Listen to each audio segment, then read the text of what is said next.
नमस्कार साथियों, स्वागत और अभिनंदन आप सभी का। सबसे पहले तो आप सभी को बुद्ध पूर्णिमा की हार्दिक शुभकामनाएं। और आज जो हमारी चर्चा रहेगी, आज जो हमारा बिंदु रहेगा वो रहेगा भगवान बुद्ध के बारे में।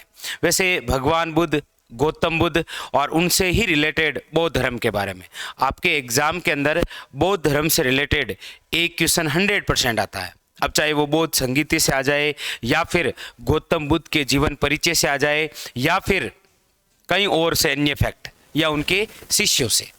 साथियों, आज बुद्ध पूर्णिमा क्यों मनाई जाती है?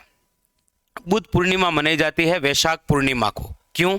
क्योंकि भगवान जो बुद्ध हैं, एक संयोगी समझ लीजिए कि उनका जन्म भी वैशाख पूर्णिमा को हुआ था, उनको महाज्ञान की प्राप्ति भी वैशाख पूर्णिमा को हुई और उनकी मृत्यु भी वैशाख पूर्णिमा को हुई। इसीलिए हम वैशाख पूर्णिमा को मनाते हैं बुद्ध पूर्णिमा के। आइए पूरी कहानी जानते हैं गौतम बुद्ध की। आपके एग्जाम के लिए एक एक बात वेरी वेरी इंपॉर्टेंट है। देखिए, सबसे पहले भगवान गौतम बुद्ध, इनका उपनाम क्या है? याद रखिएगा, इन्हें कहा जाता है लाइट ऑफ एशिया, मतलब एशिया का ज्योतिपुंज। कई बार क्वेश्चन पूछा जाता है कि लाइट ऑफ एशिया किन्हें कहा जाता है? गौतम बुद्ध। इनके अलावा इन्हें कहा जाता है सांख्य मुनि, क्योंकि ये स्वयं सांख्य वश के थे, इसीलिए इन्हें क्या कहा गया? सांख्य मुनि। इन्हें कहा गया है तथागत। क्या कहा गया है? तथागत। तो ये तीन तो इनके उपनाम याद रखेंगे। दूसरा है वो है गौतम बुद्ध के बचपन का नाम। तो याद रखिएगा, बचपन का नाम होता है सिद्धार्थ। इनका जन्म कब हुआ? तो 563 बीसी के अंदर नेपाल के कपिलवस्तु के लुम्बिनी गांव में हुआ था, वैशाख पूर्णिमा के दिन। ये पूरे डाटा इंपॉर्टेंट। 563 बीसी, बीसी का मतलब है बिफोर क्राइस्ट, ईसा पूर्वी, वैशाख पूर्णिमा के दिन। और कहाँ पर हुआ? तो नेपाल के कपिलवस्तु के लुम्बिनी गांव में। ये तो है इनका सामान्य सा उपनाम, बचपन का नाम और जन्म। आइए इनके बारे में और जानते हैं, पूरा जीवन परिचय। पूछा जाए आपको कि गौतम बुद्ध के पिता का नाम क्या है, तो याद रखिएगा शुद्धोधन, जो स्वयं सांख्य वंश के राजा हुआ करते थे। याद रखिएगा। इनके माताजी का नाम क्या है? तो महामाया। ये किस वंश की थी? तो याद रखिए कोल्य वंश की। कहते हैं कि जब गौतम बुद्ध यानी सिद्धार्थ का जन्म हुए अभी 7 ही दिन हुए थे, तब तक इनकी माता की क्या हो गई थी? मृत्यु हुई। और कहते हैं कि जब गौतम बुद्ध का जन्म हुआ तो इनके पिता जो थे शुद्धोधन, उन्होंने बड़े बड़े ज्योतिषियों को बुलाया और कहा कि ये जो मेरा पुत्र है आगे चलकर क्या बनेगा? तो ज्योतिषियों ने कहा कि दो संभावना है, या तो गौतम बुद्ध आगे चलकर सबसे बड़े चक्रवर्ती सम्राट बनेंगे या फिर सबसे बड़े बौद्ध भिक्षुक बनेंगे। तो उस समय शुद्धोधन थोड़ा चिंतित हो गए, क्योंकि एक राजा ये नहीं चाहेगा कि उसका पुत्र भिक्षुक बने। इसीलिए कहते हैं कि बचपन के अंदर ही उसका पालन पोषण इस ढंग से किया जा रहा था कि गौतम बुद्ध यानी कि जो सिद्धार्थ है, उनको कभी भी उस दिशा की ओर नहीं मोड़ा जाए जहां पर वो एक भिक्षुक बने। तो कहते हैं कि जब इनकी माता की मृत्यु हुई तो कहते हैं कि शुद्धोधन ने माँ की कमी महसूस ना हो, इसीलिए गौतम बुद्ध की ही जो मौसी थी उसी से पुण्य शादी की और वही गौतम बुद्ध की क्या बनी थी? सौतेली माँ। तो आपको पूछ लेता है कि गौतम बुद्ध के पिता का नाम है शुद्धोधन, माता का नाम है महामाया और सौतेली माँ का नाम क्या है? तो प्रजापति गौतमी। आगे चलकर गौतम बुद्ध की यही बनेगी प्रथम महिला शिष्या, नाम होगा महाप्रजापति गौतमी। आगे चलकर शुद्धोधन ने जल्दी ही सिद्धार्थ का विवाह कर दिया। कहते हैं कि जब गौतम बुद्ध की आयु 16 वर्ष की थी उस समय इनका विवाह कर दिया गया। इनकी पत्नी का नाम था यशोधरा और जल्दी एक पुत्र भी हुआ जिसका नाम था राहुल। राहुल का अर्थ है एक और बंधन, मतलब धीरे धीरे सिद्धार्थ यानी कि जो गौतम बुद्ध थे वो धीरे धीरे जीवन के इस बंधनों में बंधते जा रहे थे, पत्नी पुत्र। लेकिन आगे चलकर कहते हैं कि एक समय ऐसा आया कि गौतम बुद्ध ने यानी सिद्धार्थ ने अपने पिता शुद्धोधन को ये कहा कि पिताजी, ये जो हमारा साम्राज्य है कपिलवस्तु, मैं इसकी शेयर करना चाहता हूँ, मैं देखना चाहता हूँ कि हमारा जो साम्राज्य है वो कितना है। तो उस समय शुद्धोधन भी निश्चित हो गए थे, क्योंकि अब गौतम बुद्ध इतने संबंधों से जुड़ गए हैं कि वो भिक्षुक वाली वो सोच ही नहीं सकते। लेकिन कहते हैं कि समय को कुछ और ही मंजूर था। एक बार गौतम बुद्ध की इच्छा हुई कि चलो कपिलवस्तु की शेर के लिए जाते हैं। तो उन्होंने अपने सारथी जिसका नाम था, चन्ना को आवाज दी कि हमारा कंथक लाया जाए। आपको पूछा जाए गौतम बुद्ध के सारथी का नाम क्या है, चन्ना, और घोड़े का नाम क्या है, तो याद रखिएगा कंथक। इस घोड़े के माध्यम से कपिल वस्तु की शहर के लिए निकले तो कहते हैं कि गौतम बुद्ध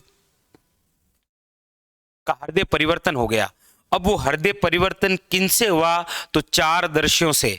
एग्जामिनर ने कई बार पूछ रखे हैं गौतम बुद्ध के हृदय परिवर्तन का कारण 4 दर्शियों का सही क्रम है, तो ये बिल्कुल सही सीक्वेंस में लिखा हुआ है।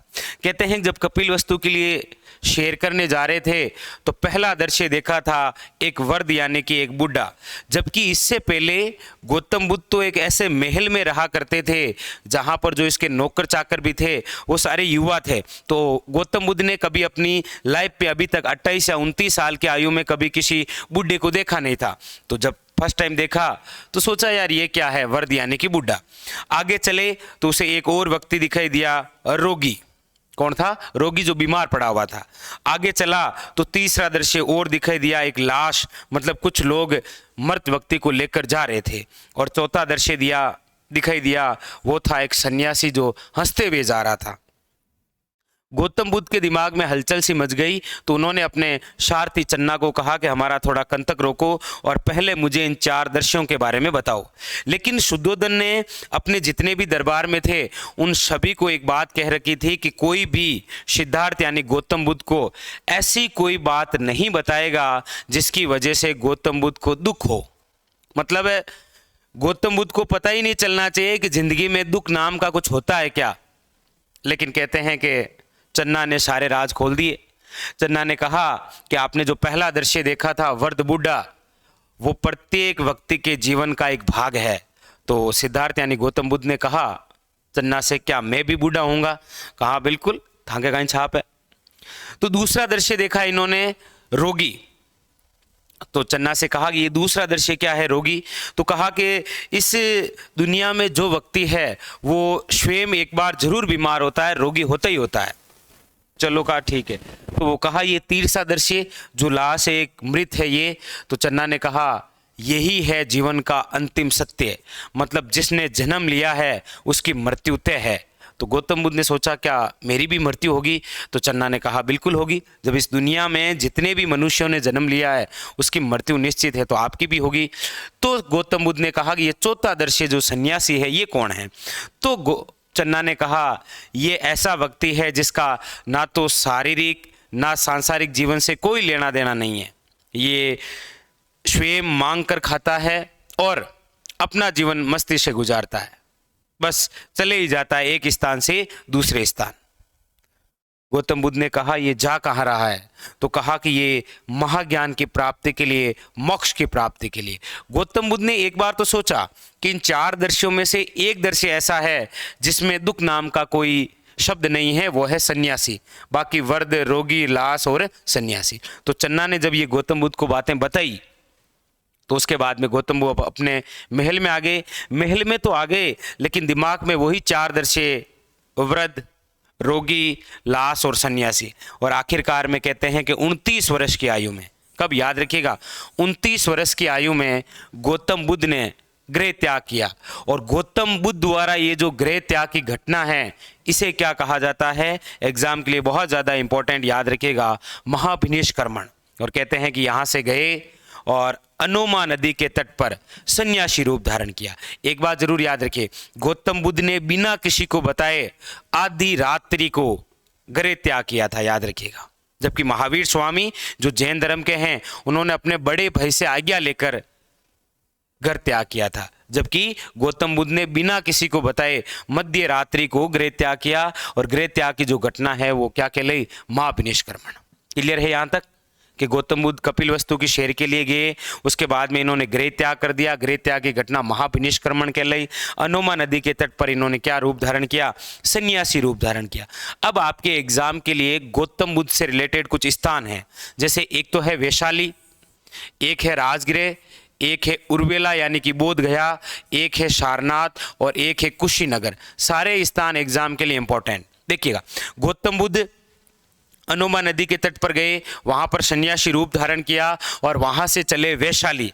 वैशाली वर्तमान में कहां पर है? तो याद रखिएगा बिहार में। वहां पर एक व्यक्ति से मुलाकात हुई जिनका नाम था आलार कलाम, और यही आलार कलाम सिद्धार्थ के प्रथम गुरु बने थे। और सिद्धार्थ ने इनसे कौन सी शिक्षा ग्रहण की? सांख्य दर्शन की। कई बार पूछा जाता है गौतम बुद्ध यानी सिद्धार्थ के प्रथम गुरु का नाम क्या है? याद रखिएगा आलार कलाम। मुलाकात वैशाली, वैशाली की लोकेशन बिहार, और इनसे कौन सी शिक्षा ग्रहण की? सांख्य दर्शन की। इसके बाद में आगे चले और बिहार के अंदर ही एक स्थान है राजगिरे, यहाँ पर आए। यहाँ पर मुलाकात हुई रुद्रक रामपुत्र से, और रुद्रक रामपुत्र ही सिद्धार्थ के दूसरे गुरु बने, और इनसे कौन सी शिक्षा ली? याद रखिएगा योग दर्शन की। उसके बाद में गौतम बुद्ध यानी कि जो सिद्धार्थ हैं वो उर्वेला यानी कि बोध गया नामक स्थान जो बिहार में है वहाँ पर गए, और एक पिंपल वृक्ष के नीचे कठोर तपस्या में लगे। कहते हैं कि 6 वर्षों की कठोर तपस्या के बाद, कितनी?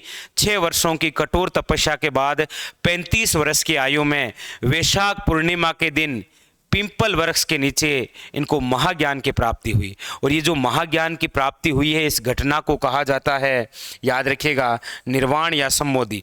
गृह त्याग की घटना क्या है? महाभिनिष्क्रमण।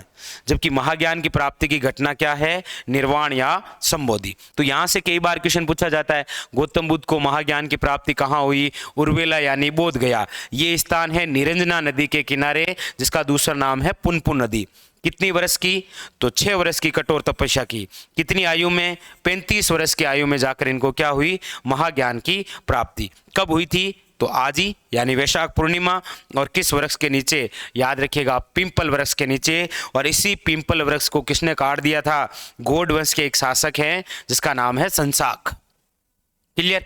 अब उसके बाद में एक स्थान है सारनाथ। आपको पूछा जाए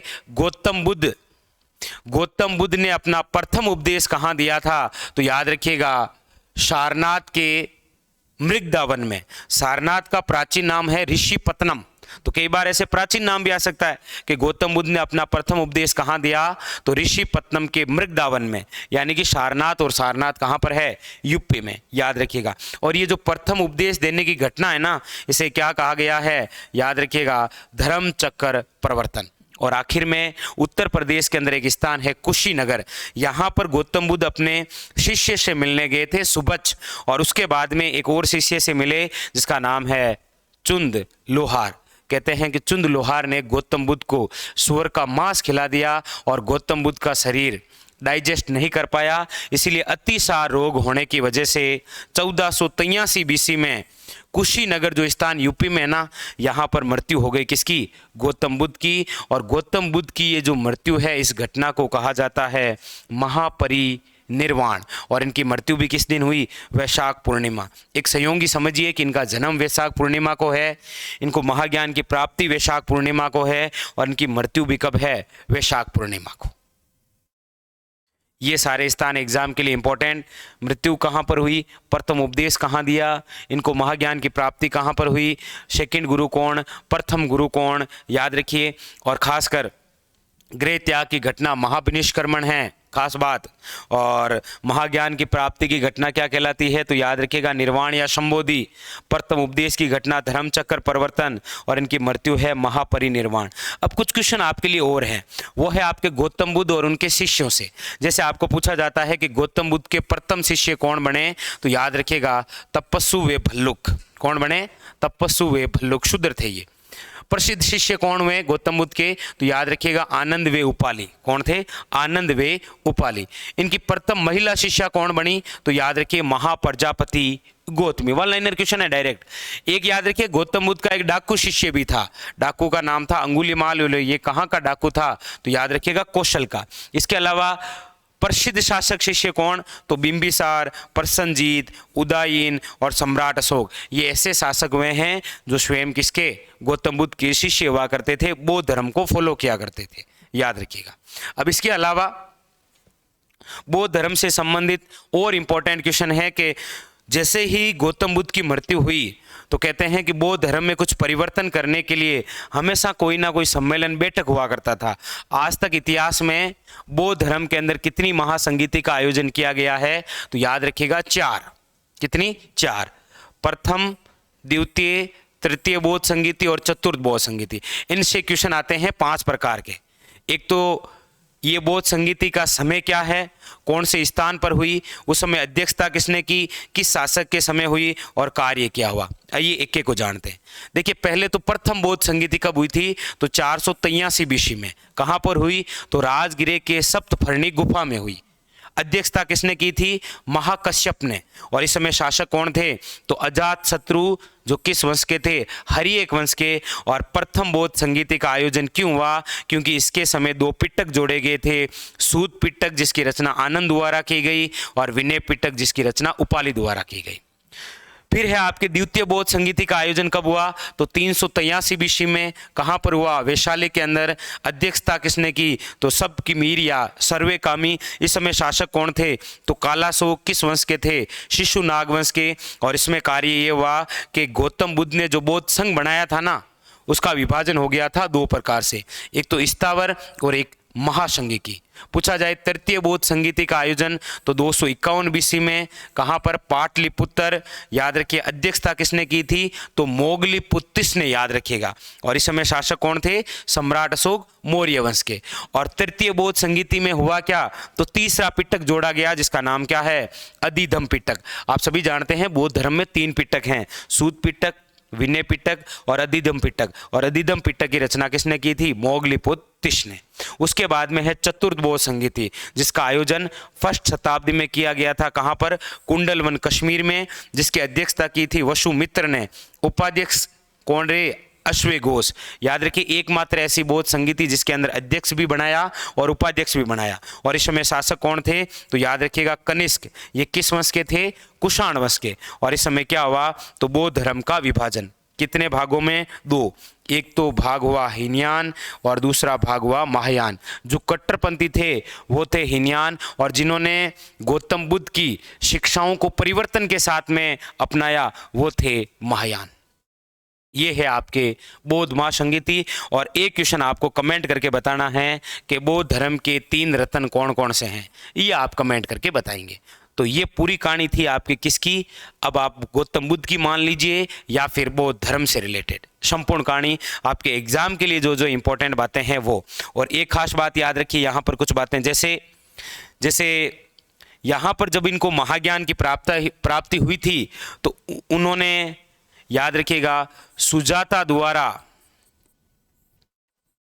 बनी हुई खीर खाकर अपना क्या तोड़ा था, अनशन तोड़ा था। इन्होंने अपना प्रथम उपदेश सारनाथ में दिया, सर्वाधिक उपदेश श्रावस्ती में दिए थे, याद रखिएगा। इनके सर्वाधिक अनुयायी कहाँ के थे, तो कौशल के थे। कुछ और बातें भी हैं, ठीक है। तो ये थी आपके एग्जाम की दृष्टि से इंपॉर्टेंट। याद रखिए गौतम बुद्ध का पूरा जीवन परिचय और 4 बौद्ध महासंगीति। आज के लिए इतना ही, फिर मिलेंगे अगले सेशन में, तब तक के लिए धन्यवाद।